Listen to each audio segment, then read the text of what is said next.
I was 22 years old the morning the past found me on the front steps of the small blue house. I'd scrubbed, painted, and willed into feeling like a future. My name is Emma Mitchell.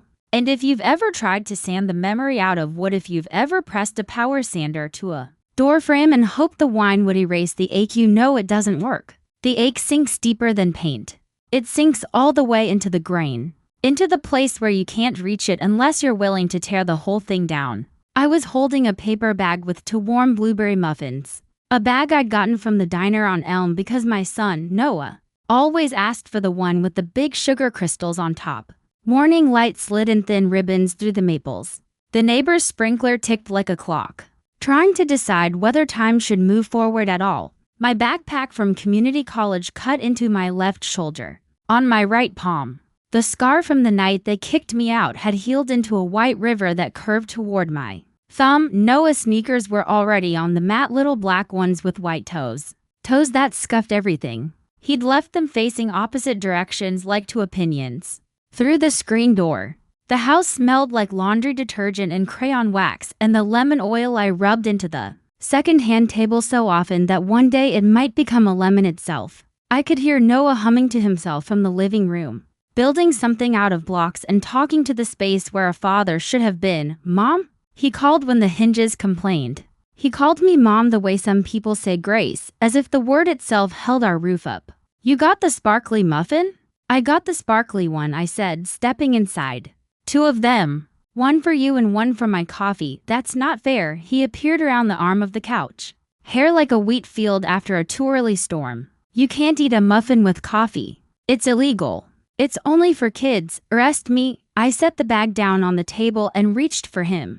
And he ran to my arms because when you're 6, you still know exactly where safety is. He smelled like soap and library books. His arms hooked around my neck the way they had when he was a newborn, and all I had to give him was a teenage heart and stubbornness. Double quotes. Mrs. Kim said we're reading about planets today. He said into my shoulder. She said if we can remember the names we get a sticker with a comment on it. What's the hottest planet? I was the hottest planet in 10th grade, I said. And he giggled because he always laughed at the jokes that were more scaffolding than humor. But the answer is Venus. Also, Mitchell ends with 2 Ls. So remember to put both of them on your name paper, okay? Mrs. Kim knows my LS, he said solemnly. She said my LS look like power lines, then we don't want to cut the power. I set him down and unzipped my backpack to slide out his lunch. Turkey sandwich, apple slices, the cheese you think is too squeaky, and the note you pretend not to read at school and then ask me to read again at bedtime. I never pretend, he protested, taking his lunchbox and peeking inside. Okay, maybe a little. Can we go early? I want to be the first one on the playground so I can rescue the spaceship from the aliens. Before Lucas gets there, we can go early if you brush your teeth for real. Not that trick where you brush the air near your teeth. I kissed his forehead. Deal, deal. He sprinted down the hallway. I followed more slowly. The morning had been bright, but ever since we moved into this house, there were certain days when brightness felt like a rumor someone had started to see, whether I'd pass it on. Stains on the carpet, hand-me-down curtains. 3 jobs stitched together like a rag quilt. None of it ever bothered me as much as the knowledge that my story had started in a way that made people feel entitled to the ending. They thought they knew how it went. A girl gets pregnant in 10th grade. A girl gets cast out. A girl becomes her mistake forever. They were wrong. I had become my decision when I'd scrubbed my face and tied my hair into a low knot. I paused in front of the mirror on the back of my bedroom door. I could still see the shadow of the girl who'd sat on a curb under a winter sky, with her body shaking and her phone lighting up with numbers that would never again be family. I could still hear my mother's voice at the threshold. Not in this house, Emma. Not with that Shay man. The way my father had stared at a spot on the wall, as if that spot held a map out of the room. I could still see the porch light going out, but I could also see the woman who'd learned to make light without permission. I slipped my community college ID card into the back pocket of my jeans. 2 classes today, I reminded the woman in the mirror. Intro to business accounting, English comp workshop, then the night shift at the diner, then sleep, then keep going. I don't know if you've ever measured a life in tiny practicalities, the way I did in bus schedules and grocery store coupons and the number of minutes before Daycare closed, but rhythm can make a life the way melody can make a song. We had a rhythm now. We had a porch where you could sit and feel the evening, and a neighbor, Mrs. Alvarez, who sometimes knocked with extra tamales and stories about her brothers in Havana. We had a school where Mrs. Kim raised her eyebrows at me when I turned in the PTO sign-up sheet and wrote "You're doing great" on the top as if it were my homework. We had a church whose piano was missing a middle C but made up for it with people who could clap in time and cry without embarrassment. I worked, I studied. One mothered, Noah grew. I stopped apologizing. That was the life the past came to find that morning. And it found us because of the mail. Noah and I were halfway down the front steps with his backpack bouncing behind him when the mail van daisied its way up the street and stopped at our box. Our mailman, whose name was Joseph but who wore a cap that said Joey like he didn't want to complicate anyone's day, gave a little wave. I waved back. The flag on our box snapped down. "Let's grab it," I said. "We can read the coupons and decide whether we can afford pears. Pears are a fruit in a shape," Noah observed, serious as a scientist. "Except sometimes they're a body, but Mrs. Kim says not to say that out loud. Mrs. Kim is wise." I reached into the box and pulled out a handful of white in color. The ugly handwriting of the electric bill, the loving scream of catalogs. There was a square envelope in the stack, heavy as a dare, cream instead of white, with my name written in a sloping blue hand I hadn't seen in years. The envelope smelled like perfume mixed with paper and the memory of a particular staircase carpet. I knew it the way you know the shape of the first letter of your own name. Emma. My heart shot an error message through the rest of me. I slid the envelope underneath the electric bill and willed my fingers not to shake. Where Noah could see, "Mom," he said, "you look like you just saw the ghost of a brontosaurus." "I'm okay," I smiled until it felt real. "Ready to beat Lucas to the spaceship?" We walked, and the envelope walked with us. It stayed in my hand while I buckled Noah into his booster seat. It rode on the passenger seat while we drove the 6 minutes to school, the cream pointing at me like a question I'd failed to answer on a test. At drop-off, I bent to kiss Noah, breathing in chalk dust and lemon cleaner and the faith of small boys. "Go rescue the spaceship," I whispered. "And remember, Venus." He saluted me, then ran toward the gates with the other children. I sat in the driver's seat of the second-hand Corolla, the engine ticking, the envelope burning a hole into the day. The return address was a house on Hawthorne Drive 2 towns away, a zip code that meant lawns like golf greens and garages with secrets. Mitchell, the mailbox there said, because my name hadn't changed when I was born in that house or when I left it. I wedged my thumb beneath the flap. There was a single card inside, thick as a decision. A photograph slid out first, 2 people sitting on the edge of a bed with hands clasped in their laps. A window behind them fogged with morning. My mother's face looked like an old calendar. My father's looked like a room with all the furniture moved out. They were familiar and unrecognizable at once. The note was short. "Emma, we would like to see you. We will be in town this week. Please. Mom." No number. No apology. No mention of how the last time I had stood on that doorstep, the door had closed not only to the house but to all the versions of me that could have walked in. The word "please" balanced there like a fragile glass bird. My body remembered standing in the snow in a too-thin coat. My throat remembered pleading. My hands remembered holding my belly and saying, "It's not a sin to love him."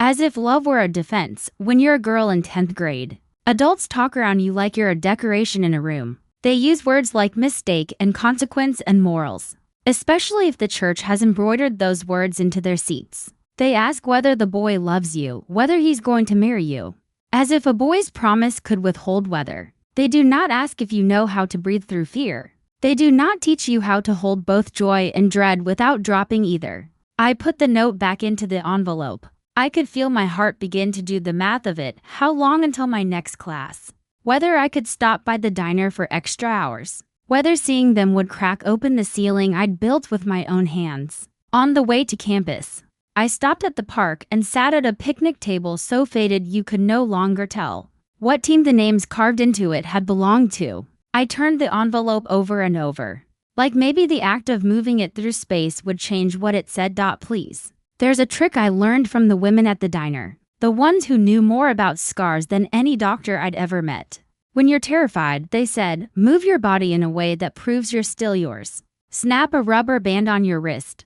Dig your heel into the floor and feel the world answer back. Or fold a napkin into a crane and watch it become something that can fly even if you can't. I didn't have a rubber band or a floor, so I started to fold the envelope into a small square, then back again into a rectangle. My hands remembered the motions from high school notes. Private treaties between girls. I texted my friend and neighbor, Kayla, who was not just a friend but the kind of person who had stood with me in the Walgreens aisle at 2 a.m., laughing so hard at the slogan on a bottle of conditioner that the night manager thought we were shoplifting happiness. Me, you up? KYLA for you, always. Also, I work nights. What's wrong? Me, my parents. They want to meet. This week. Kayla, where do we bury them? Me, Kayla, fine. Do you want to see them? Me, I don't know. Kayla, do you want to? Not do they want to. Not should you. Do you? Me, I think I want them to see what I made. Not to ask permission. To witness. Kayla, then we write the rules. Coffee shop, public, daylight. I sit in the corner like an unconvincing spy. You leave whenever you want. Me, you're ridiculous, Kayla, and effective. When me, after my classes. Tomorrow, I stared at the word tomorrow until it turned into letters. Once I made the decision, it unfolded the way the rest of my life had as a series of small next steps. I texted the coffee shop address and the time, then wrote a short note on the back of their card asking them to meet me there. Signing only Emma, even though I'd wanted to write Emma, who became a mother and didn't die of it on campus. I felt like I was walking through a film that had been dragged across gravel. In business accounting, numbers clicked into their little apartments on the worksheet. Debits and credits moved like birds tracing opposite arcs across the same sky. In English comp, we talked about openings, how a story begins in the middle of a moment and then breathes out the past. I didn't raise my hand. I knew too much about breathing out the past.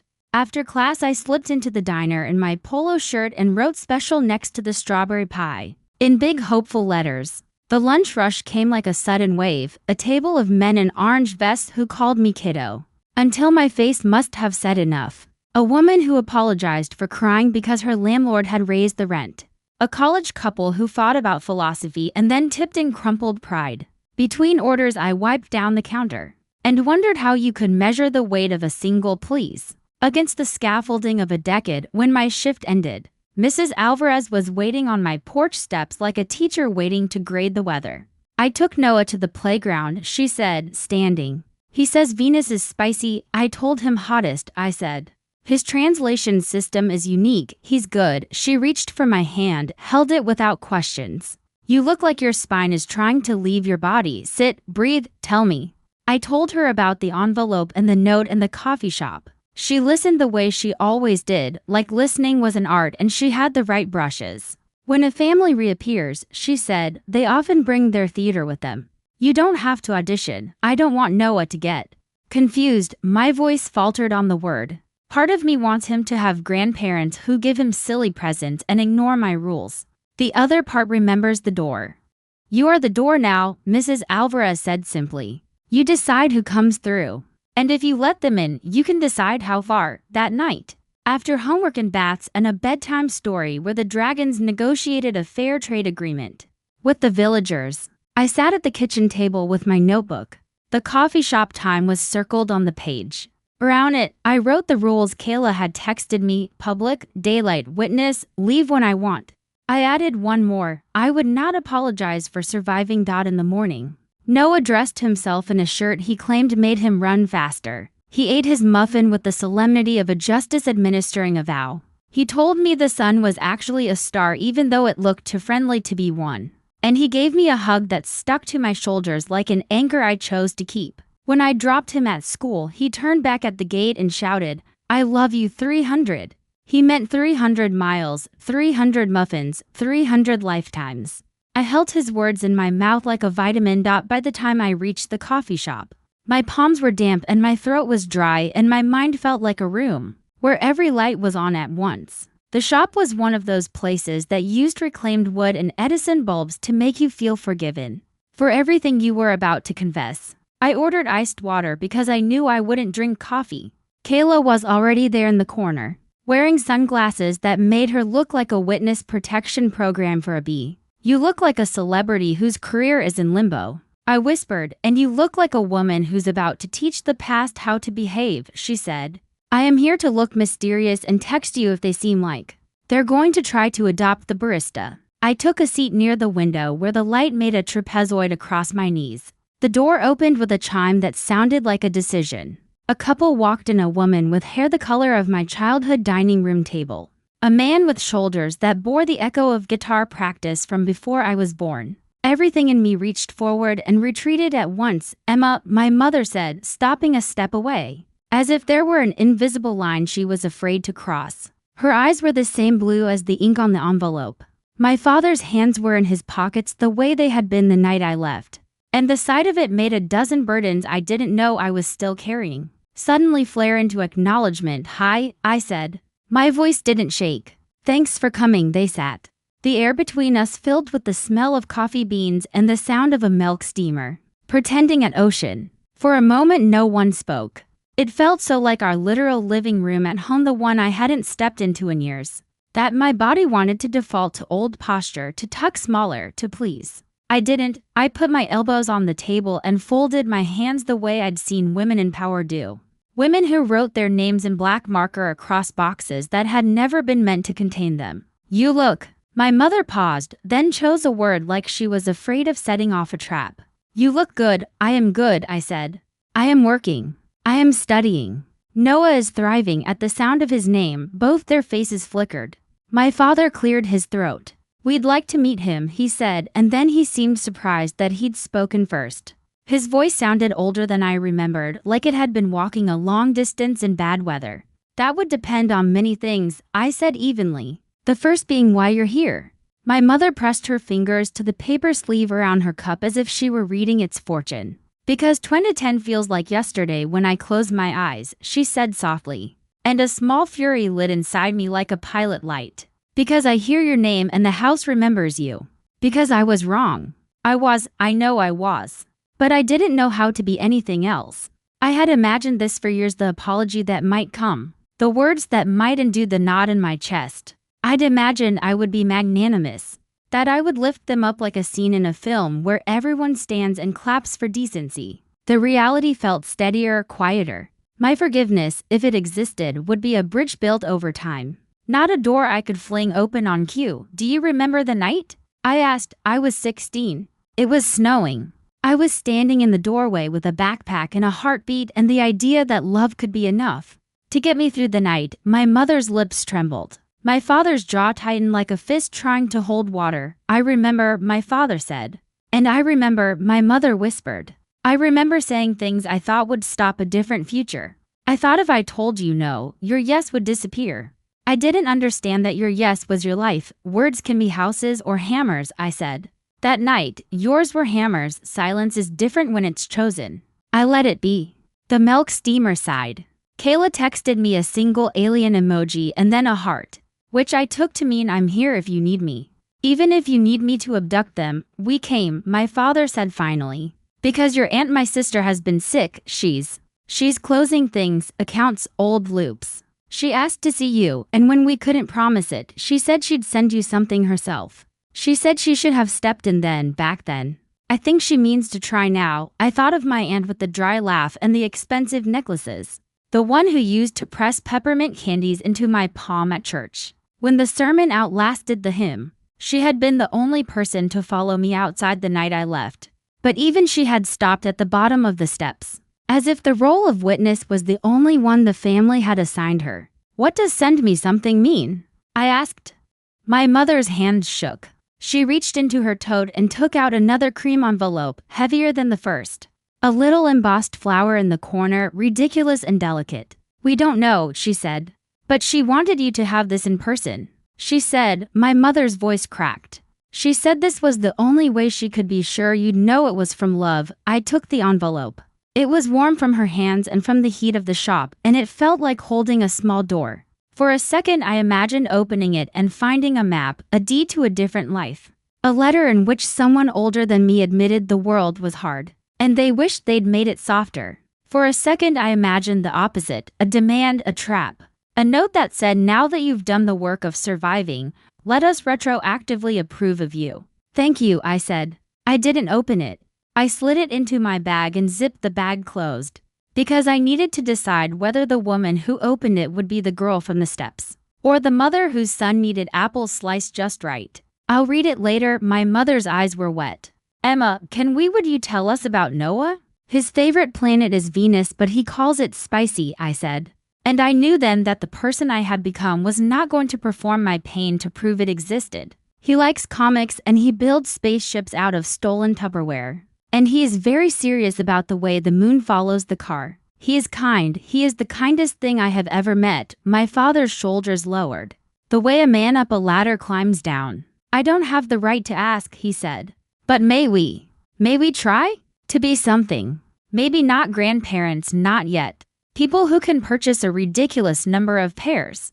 I almost laughed. It struck me, absurd and holy, that this was my life, a table in a coffee shop, a note in my bag, parents who might never be what I had needed and might be something else instead, a son who believed stickers could change the trajectory of a day. Forgiveness wasn't a door. It was a hinge. It squeaked because it was working. We can try, I said.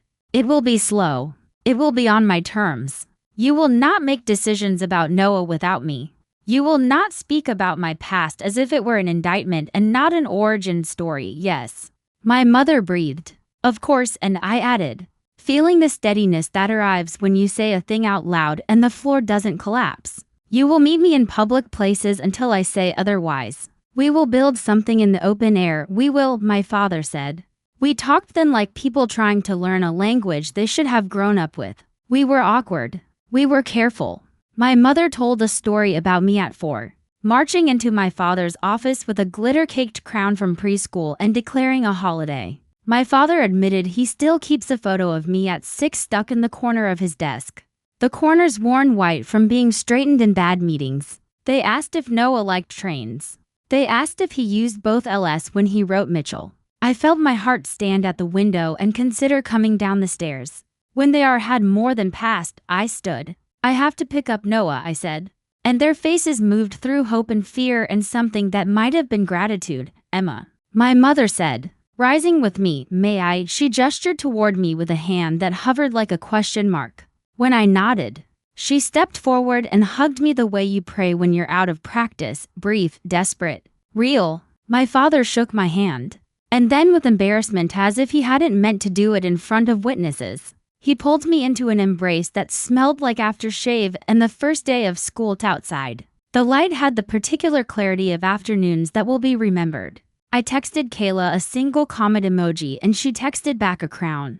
On the walk to the car, my bag bumped against my hip and the heavy envelope inside bumped back, like it was reminding me it existed. At school, Noah launched himself at me with the velocity of joy. We made the planets out of paper plates, he announced. I got glue on Saturn, but Mrs. Kim said it was fine because space is sticky. Can we get pairs? We can get a bag of them, I said, buckling him in.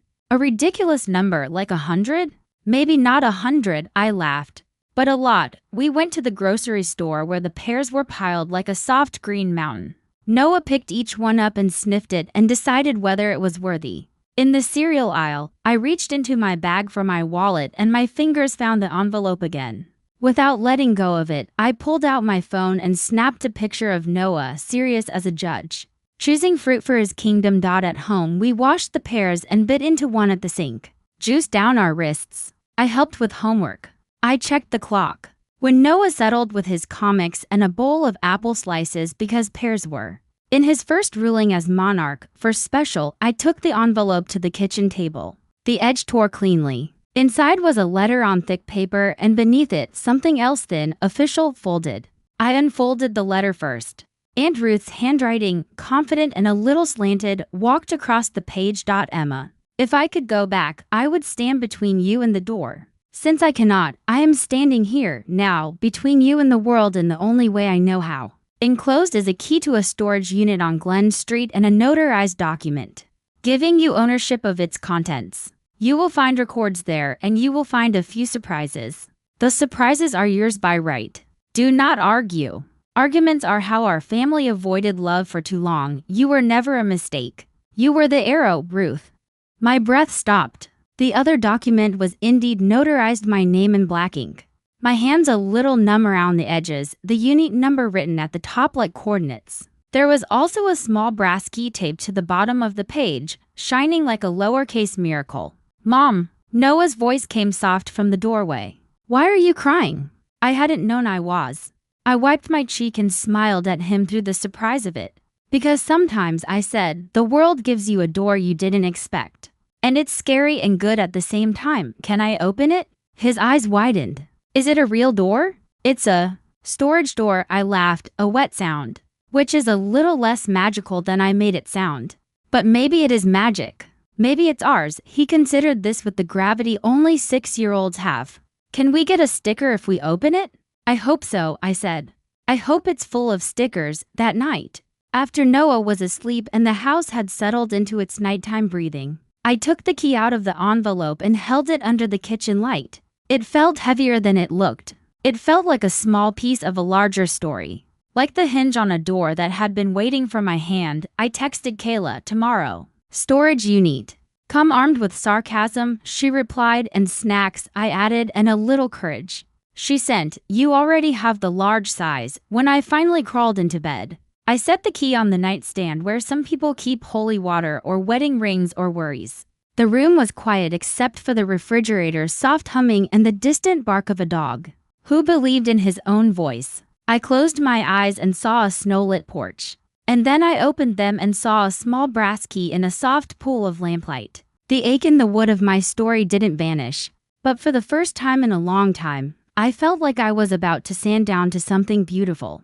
Morning came with its parade, toast, shoes, permission slips, a debate about whether superheroes brushed their teeth. Noah's smile was a planet of its own. After drop-off, Kayla climbed into my passenger seat with a can of iced tea and a playlist called Crisis. But make it pop, we drove to Glen Street, where a low row of storage units blinked in the sun like sleepy turtles, Unit 24. The lock took the key the way a hand takes another hand. It turned, the door rolled up with a shudder and a sigh. Dust rose, swirled, settled back like it had been practicing for this moment. Inside were boxes. A trunk with brass corners. A garment bag that looked like it had been waiting to go somewhere for years. There was a stack of file folders bound with twine, and on top of everything, a showbox with my name written on the lid in Aunt Ruth's bold hand. I didn't realize I was holding my breath until Kayla squeezed my shoulder and said, try oxygen.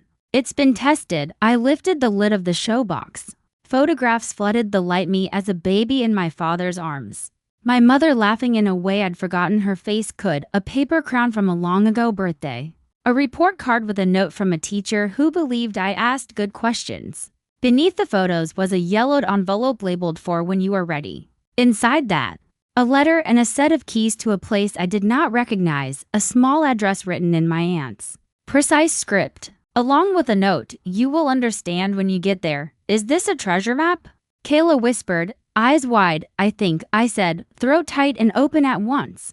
It might be a history map. And maybe the history is treasure. We moved the files to the trunk to sort later. The garment bag held a dress that had hung in the front hall closet of my childhood home. For as long as I could remember, a dress my grandmother wore in a photograph, where she looked like she'd invented joy. A dress my mother had promised would be mine someday for a prom I never attended. I touched the fabric and felt a lineage I hadn't known how to claim. At the very back of the unit was a small metal lockbox. My aunt had taped another key to the lid.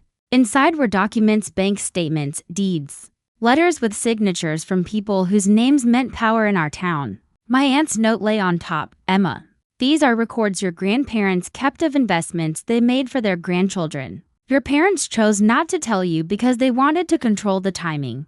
I choose to tell you because I want you to control your life. There is an account in your name. The balance is not what it once was, but it is enough to loosen your fear. Use it for your education, for Noah, for light. Please forgive me for arriving late. I sat down on the concrete floor, the paper soft at the edges from my grip. Kayla knelt across from me, eyebrows reaching for her hairline. Enough to loosen your fear? She whispered. Emma, that is the most beautiful sentence I've ever heard a bank account write. A laugh broke out of me, startled and grateful. Enough to loosen your fear. I thought about the nights I'd counted coins for bus fare. The mornings I'd skipped coffee so there would be milk in the fridge. The way I had taught myself not to want beyond what I could afford in sleep. And I thought about my son, small and fierce. And the way he said my name like an anchor and like a kite string. We locked the unit again with care, labeled a few boxes to bring home later, then drove in a silence that wasn't empty. The world outside the windshield looked both exactly the same and slightly brighter around the edges. Like someone had cleaned the glass between me and everything else at the house. I tucked the lockbox into the cupboard above the fridge, where I kept the things I didn't want to lose, Noah's first tooth in a zip bag, the adoption certificate for our mutt, Goose, who the landlord had eventually learned to tolerate, a postcard I'd bought for myself from a museum because the painting felt like it understood my ribs. I took a photograph of the key on my nightstand and sent it to Aunt Ruth's email. The one I'd found stamped on an old card in the show box, subject, thank you. I didn't know if she would see it. I didn't know if she was too sick to answer, or if she had sent the package and then fallen asleep into whatever sleep comes at the end of a life. That could have been braver and had decided to be as brave as it could in the time remaining. But I knew that gratitude didn't require an audience to be real. At pickup, Noah bounded toward me with paint on his ear and a paper plate Saturn drooping under the weight of its rings. Mrs. Kim says space is mostly nothing but also everything, he said in one breath. And I stroked his hair and thought, yes, it is. We walked home, and the light through the trees looked like a promise that didn't need to be spoken. On the porch, I sat and watched my son try to balance his planet on his knees. Across the street, Mrs. Alvarez waved from her garden, where basil made the air smell like dinner and patience. Some were far away but closer than it had ever been. A door I once thought was locked had creaked, and beyond it, a room was filling with air that evening. When the sky turned that particular violet that makes you believe in tomorrow, my phone buzzed. An email, simple, from Aunt Ruth's account. Emma, good, I hoped you'd find it. There's more. I'm tired now. But soon, Vroon. The word sat there like a candle waiting for a match. I looked at Noah, who was asleep on the couch with a book tented on his chest, and at the living room we had sanded and painted into belief. The ache in the wood of my story was still there. The grain was still the grain. But I ran my hand over it, and for the first time, it felt like music. The next morning would bring new conversations and old questions. It would bring my parents learning to sit in the spectator seats of my life and clap without trying to direct the play. It would bring legal papers and account numbers and decisions I wouldn't make alone. It would bring, perhaps, a visit to an address written on a small folded card in my pocket. But that night, I let the house be just a house and my son be just a boy who had rescued a spaceship. I turned off the light and stood in the doorway.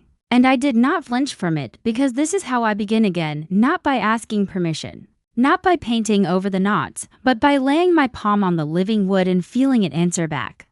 The email from Aunt Ruth sat in my inbox like a lit match that didn't know what it was about to set fire to. I slept, but my sleep had open eyes. When morning threaded through the blinds, I was already sitting at the kitchen table with the little card from the show box, the one with the unfamiliar address, and the key that had turned yesterday into two halves. Noah padded in with bed hair pointing in the four directions. Is today a pear's day?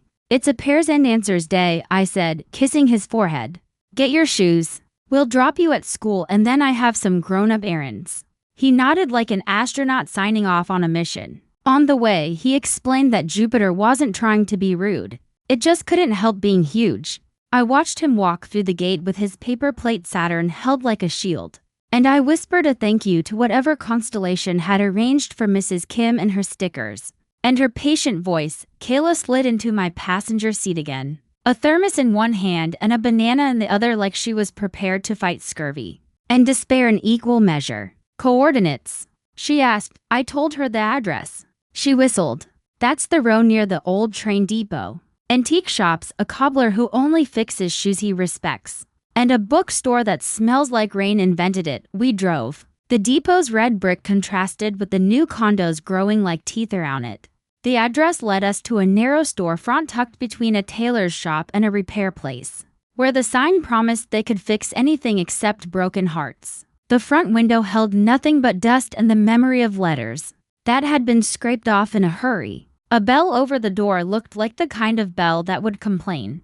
Even if you apologized in advance, the key slid into the lock as if it had been lonely. The door stuck on the threshold, wood swollen with weather, and then yielded, sighing us into a room of quiet. Dust floated in the light like thoughts that had been waiting to be thought. Shelves climbed the walls, empty but strong, as if they believed in second acts. Bookstore. Kayla murmured, reverent. Or it was. A note sat on the front counter like a patient customer. Emma, it read in Aunt Ruth's handwriting, turn the light on. The switch is behind the pillar with the nail hole at shoulder height. A ridiculous detail that only someone who had known this place from the inside would remember. I reached behind the pillar and found the switch by the memory of someone else's muscle. Fluorescence hummed into being, softer than I expected. In the rear corner, a narrow staircase led up. Another note waited on the first step, upstairs, to dot we climbed. The apartment above the shop had windows that looked down over the street. Dusty light made some things beautiful, the curve of a built-in cupboard. A sink with a porcelain lip, a narrow table with 2 chairs. On the table lay a folder, and on top of the folder, a photograph of Aunt Ruth standing in this very room, younger and not, looking like a woman who had decided things and accepted the consequences. In the margin she'd written, this was mine for a while. Now it should be yours. Inside the folder, the deed to the building. Not just the shop, but the apartment above. My name typed where her name had been, like a sentence that had learned a new subject. There were also invoices, tax records, a letter to the city regarding permits, and a handwritten page that started with Emma. Here are things I wish someone had told me when I was 22. I sat down slowly, the chair under me making a small sound of accommodation. Kayla let out a low whistle again, softer this time. Your aunt wasn't playing. She never played, I said, a half laugh in my throat. She just disguised determination as jewelry. We opened the windows. The bell over the shop door rang when the draft made it move. A sound like a throat clearing to begin a story. I walked the perimeter, hand against the wall, and I felt it, not destiny exactly, but structure. For walls that could hold a life that had been balancing on shoulders and will, I could open this, I heard myself say. The idea wasn't the kind that arrives with trumpets. It was the kind that arrives with a broom. Not tomorrow, not next week, but books and tea. Tables where homework gets done. A little play corner for kids. Author nights with bad microphones. A shelf for second chances. Kayla grinned, tic-tac toeing the air with her finger. I can already see the chalkboard sign, Spicy Venus D, I laughed. And the laugh turned into something like a sob and then resolved back into breath. We spent an hour making lists that felt like spells, paint, shelving brackets. An espresso machine that wouldn't bankrupt me. A name, I wrote, no apologies for surviving. I added, generous hours. I added, hire the cobbler to choose a rocking chair that has heard stories. On the back page of the folder, Aunt Ruth had drawn a map of the basement where the plumbing shutoff lived, where the breaker box sulked when it was ignored. There was also a second key taped there with a note. Your grandparents kept 2 kinds of wealth, money and stubbornness. The first is in the account. The second is in your bones, use both. And beneath that, smaller letters, bring your boy here when it feels right. There is a step stool behind the counter. I let my palm rest on the page. Thank you, I whispered to the dust, the wood. The woman who had finally decided to stand between me and the cold. By the time we locked up again, the day had swung toward afternoon. I drove home in the space between exhilaration and the kind of fear that feels like a good cliff. Mrs. Alvarez waved from her porch, her face a question that I answered with a lifted key and a grin that explained enough. At pickup, Noah's backpack carried a galaxy of glitter. We learned that Pluto is a dwarf planet and that dwarfs are still important, he reported. Also, Lucas said the moon is cheese, but that's false. Lucas is still a scientific outlier. I said, do you want to see a secret? Yes, he breathed. Because there is no better word to a child than secret when it is said by a mother. We drove to the depot row. I unlocked the shop. Noah's eyes went round. He stood in the center of the room and turned slowly, as if the shelves might begin filling themselves if he looked respectfully enough. Is this ours? It is, I said, feeling the truth of it bloom as the syllables left my mouth. It was Aunt Ruth's. She wanted us to have it. It's a place for books and cocoa and maybe cookies if we're well behaved. But mostly books. He put both hands on the counter and bounced on his toes. Can I be the bell ringer? Can I say welcome to the bookshop? Please don't bend the corners? You can be Chief Bell and Corners, I said solemnly. There is a step stool with your name on it. We found it behind the counter exactly where the note had promised. Noah climbed it and looked at me from the height of his new kingdom. Mrs. Kim says stories can change your brain, he announced. Can you get a sticker in a bookshop? I think, I said, that's the only place you can. We ate dinner on the apartment floor with takeout containers balanced on a box labeled receipts. 2012 to 2018. And it felt like a holiday we had invented. On the way home, I texted my parents, I'd like to introduce you to Noah Saturday. The park at 3. Bring pears. The typing bubble appeared, disappeared, reappeared, as if feelings were chasing each other through their hands. My mother wrote, yes, thank you. We'll be there. The next message came 5 minutes later from my father, we will bring too many pears. The night before the meeting, I dreamed of the porch again. But this time, someone had replaced the burned-out bulb. The light wasn't dazzling. It was just there, doing its job. Saturday arrived in ordinary clothes, blue sky. A wind that kept picking up the edges of blankets and trying to add them to the story. The park's maples threw dappled shade across the grass. Noah ran ahead to the swings and I followed with our thrift store picnic basket. My chest a metronome set between hope and caution. My parents approached like people afraid to ruin a photograph. My mother carried a brown paper bag with pears peeking over the top like shy heads. My father had a kite under his arm, the old-fashioned kind with a wooden frame and a tail that could write its name in the air. Noah's skate stopped in front of them, both feet planting, his eyes curious. He looked at me and I nodded, the smallest permission, the kind that said, you are still the door. He held out a hand. I'm Noah, he said with the seriousness he reserved for introductions and planets. I'm 6. I like noodles and space. My mother knelt to be at his level, her face shifting as if it were trying to decide which expression would be safe. I'm Helen, she said. This is well, you can call him Tom or Grandpa or just Hey You if you don't like the other two. Hey You is funny, Noah announced, smiling, and my father laughed, startled by the sound coming out of his own mouth. We spread a blanket. They produced an absurd number of pears. Noah selected one as if choosing a jewel. My father held up the kite. Do you like to pull things that don't want to be pulled? He asked my son. Because the wind and I have an ongoing disagreement. Noah's eyes lit. I'm very strong, he said. I can carry 2 gallons of milk if the milk is imaginary. They ran. The kite rose and stumbled and rose again, tail scribbling across the sky. My mother sat beside me, unsure of the distance equation, and finally chose to lean close enough that our arms could argue about family and decide to agree. You look anchored, she said after a while. Even when you're moving, I got a key, I said. Because sometimes the short version is better than the sermon. And a building. From Ruth, my mother's hand went to her mouth, not surprised exactly, but pierced by a tenderness that made her look younger. She wrote me a letter, she said. Said she had made some decisions I wouldn't like and that she didn't require my permission. I should have learned from that sentence. I should have learned then, learn now, I said, and it wasn't accusation. It was an invitation to the class one had designed and been forced to ace. You can start with flying a kite and continue with not telling me how to live. I can do that. She took a breath that seemed to find a new room inside her. Tell me about the shop, I told her. About the shelves and the step stool and the sticky bell and the way dust can be a kind of blessing if you meet it with a cloth. I told her about tea and cocoa and names we were trying on. She laughed at Spicy Venus and then grew quiet. And in the quiet I felt the ghost of the girl I'd been. Gather her coat and step closer. I want to help, my mother said carefully. Not to own it. Not to direct. To stock the shelf with second chances. I have made bread for church for 30 years. I can make cookies. Or I can sit and ring up sales with a calculator I don't fully trust. You can try, I said. We will see, slowly, slowly, she repeated like a word that might become a prayer. Across the grass, the kite crashed and then rose and Noah shouted, triumphant, as if he had made the wind himself. My father jogged back to us, breathing hard and grinning. He sank onto the blanket and for a moment just looked at me, not appraising, not measuring, looking.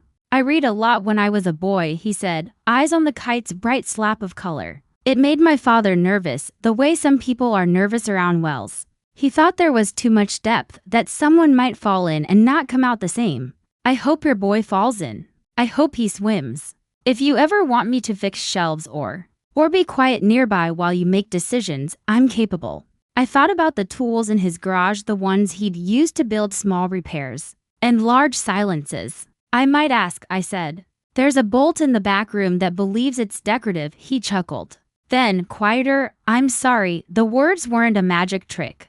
They didn't release doves or erase snow. But they opened something, a window maybe, and air moved through. I felt the hinge again, doing its slow work. When the shadows lengthened and Noah's legs finally admitted they were attached to a body that needed juice and cartoons, we packed up. My parents hovered with a hesitation that felt like respect. Next week? My mother ventured. Same place? Fewer pairs? Next week, I said. Bring the same number. The extras never hurt anyone. On the walk back to the car, Noah skipped and then walked backwards so he could see my face. They're nice, he observed. Hey, you runs funny. He does, I agreed, smiling. Some people run like they're late. He runs like he wants the wind to notice him at home. The apartment above the shop became our Saturday evening tradition. We ate sandwiches on the floor again, this time with a tablecloth that pretended we were more civilized than we were. I let Noah draw a sign for the window, coming soon, books. He added a planet with too many rings and a smiling shape labeled Cocoa Dot as he colored. I opened the folder of Aunt Ruth's advice and read her neat lines. When I reached the last page, there was one more paragraph in a different pen. Shakier, a hand that had been arguing with time. Emma. I was 21 when I was told to leave a room I loved because I hadn't behaved the way a good girl behaves. I did leave. I did not stop loving rooms. I learned to build my own. If there is one thing I have learned that I would pass to you like bread, it is this: there is no authority greater than the one you earn by staying. Stay with your life. Stay with your boy. Stay with the work. When you are tired, rest in a chair by a window and let the world pass, and then get up and make something small. Small things rescue us. Small shelves. Small cups. Small hellos that become a door. Refolded the paper and pressed it flat with my palm. Noah held up his sign, face flushed with the kind of pride that doesn't depend on anyone else's grading rubric. Do you like it? I love it, I said, and it was the truth the way gravity is the truth. It's perfect. We taped it to the inside of the front window the next afternoon. A woman walking her dog paused, read it, and gave us a thumbs up. A teenager with headphones nodded like he'd been waiting for this exact place to open for this exact song. The cobbler from down the block came over with a lemon square wrapped in wax paper and said, "We need more places where stories and souls get repaired." In the weeks that followed, the work grew muscles I didn't know I had. We painted. We scrubbed. We learned that a used espresso machine requires you to have the patient temperament of a saint and the swearing vocabulary of a sailor. Mrs. Alvarez taught Noah how to make a batch of cookie dough without turning the kitchen into a lunar surface. My mother arrived with tins and left with lists. My father installed 3 shelves and then stood back with his hands on his hips, the way men do when they need proof the world responds to their touch. He looked at me, waiting, and I gave him the only thing that felt right. Good, I said. Sturdy. On a Thursday, a letter came addressed to me in Aunt Ruth's careful hand. The postmark was from to towns over. Inside, a single card. Soon is now. I'm at St. Bridget's. Bring a book. We stared at the words until Kayla put a hand on my shoulder. Go, she said. I'll pick up Noah. I sliced the cookies like I'm auditioning for the role of Stepford friend. Thank you, I whispered. I pulled a book from the pile by the counter, not one I thought she should read, but one I wanted to read to her. Small things like these, the title said, and even before I opened it I could feel the rightness. The way a key fits because the hands that cut it loved precision. St. Bridget's smelled like antiseptic and patience. A nurse with tired eyes gave me Ruth's room number and a look that said, "She is loved. Make it count." I walked the hallway and felt the bright echo of every corridor I had ever walked while afraid. And still moving, Ruth lay propped against pillows, her hair a white halo in the failing light. Her eyes found me and sharpened, and then her mouth moved into a shape I had never seen on her face. Not even in photographs, relief uncomplicated by anything else. Emma, she said. Her voice was thinner but still full of that dry amusement that had gotten me through childhood sermons. You took your time. I came fast, I said, smiling through tears that weren't asking permission. You're the one who left treasure maps. She patted the side of the bed. I sat. We looked at each other like women who had finally chosen the same room. I showed her a photograph of the shop window with Noah's sign. She made a small sound that could have been a laugh or a sob. Good, she said. He draws rings the way I do. Too many, in case one falls off. I brought you a book, I said. But I can just talk, read, she said. I like your voice. I like that you stayed with it. I opened to the first page and began. Her breathing made a rhythm under the words. Once, she lifted her hand and I took it. And we held on like two stubborn women who had finally learned that stubbornness can be a kindness if you aim it correctly. When I finished, she was asleep. I set the book on the tray and kissed her forehead the way I kiss my son, and I whispered, "Thank you for the key." I'm building rooms. On the drive home, the sun was low and broad, painting the road with the kind of gold you can't put in an account. I thought of the girl in the snow and the woman finding the switch behind the pillar. I thought of my parents, of pairs, of kites that need running to rise. I thought of Noah asleep with glue on his fingers, and of shelves steady enough to hold a life dot at a red light. I caught my reflection in the rear view, older than the girl who left and younger than the woman I will be when the bell over the shop door rings every morning and children drag their parents to the cocoa corner and my mother pretends not to cry while refilling the sugar jar. I looked at my own eyes and said, out loud, the truest thing I know, I am staying. Emma's life began to settle into a rhythm between the bookshop and her son. The shelves filled with second-hand novels, children's classics, and a corner that Noah declared belonged to space books. Her parents kept coming to the park with too many pairs and cautious laughter. Slowly, carefully, they learned how to show up without rewriting her story. Aunt Ruth's health faded, but the shop became a living tribute to her stubborn kindness. Emma painted a small sign in the window, "No apologies for surviving." Customers noticed, nodded, and some even cried. Noah thrived in the space, ringing the bell with solemn pride, telling anyone who would listen that Venus was the spicy planet. The community gathered, not just for books but for belonging cookies. From her mother, shelves her father fixed, Coco Kayla perfected with extra cinnamon. Emma no longer saw herself as the girl abandoned in the snow. She was the woman who stayed, who built rooms where others could rest. Her story wasn't about shame anymore. It was about survival that grew into joy, about a key that opened more than a door, it opened a future. And every night, when Noah whispered goodnight with planets on his breath, Emma knew she hadn't just made it through, she had made something new.